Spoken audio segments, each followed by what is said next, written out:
զոհված ազատամարտիկի, զոհված զինվորի քրոջը արցախցուն, ով ամեն ինչ ա կորցրել, տուն, հայրենիք, եղբայր, 5 երեխա ունեցող մորը, երեխաներից մեկն էլ անչափահաս է, փոքր նորածին երեխա է,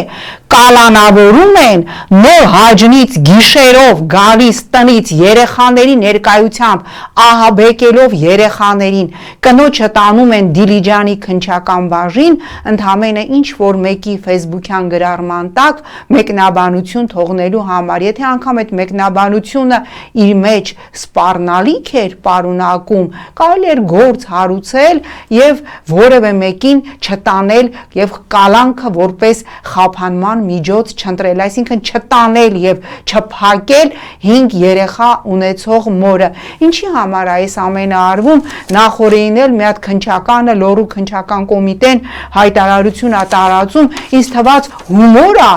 նայեցի օրացույցը, ասեցի կարող է այսօր ապրիլի 1-ն է, չէ, տեսա ապրիլի 1-ը չի, ուրեմն որ մեղադրանք առաջադրվել ամուսինների, ովքեր բռնության սպառնալիք գործադրելով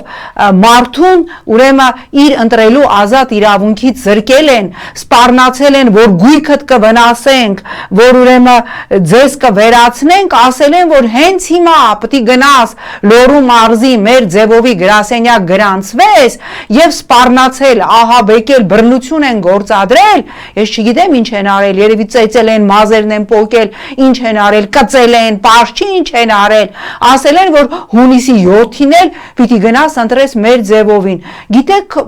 ես չգիտեմ էլի, այդ որ ինչ-որ սցենար են տվել, որ պիտի ինչ-որ տենց